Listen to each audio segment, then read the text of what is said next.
50 хиляди. Това е някъде 2-3%, което е един много сериозен индикатор за представителността на синдикатите и за истинската синдикална дейност.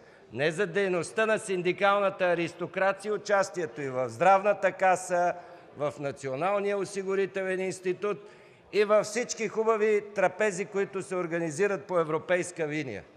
Това е един много голям проблем, който не може да не тревожи обществото. Няма истинска синдикална дейност и синдикално представителство.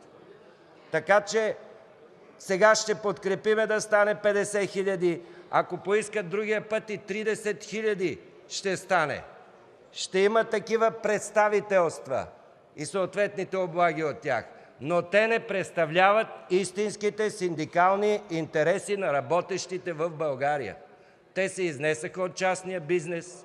Нормата на експлоатация и натиска става все по-голям. Намесват се само държавните органи да регулират тези процеси, а синдикатите се занимават с семинари и други работи, много често и с политическа дейност. Благодаря Ви.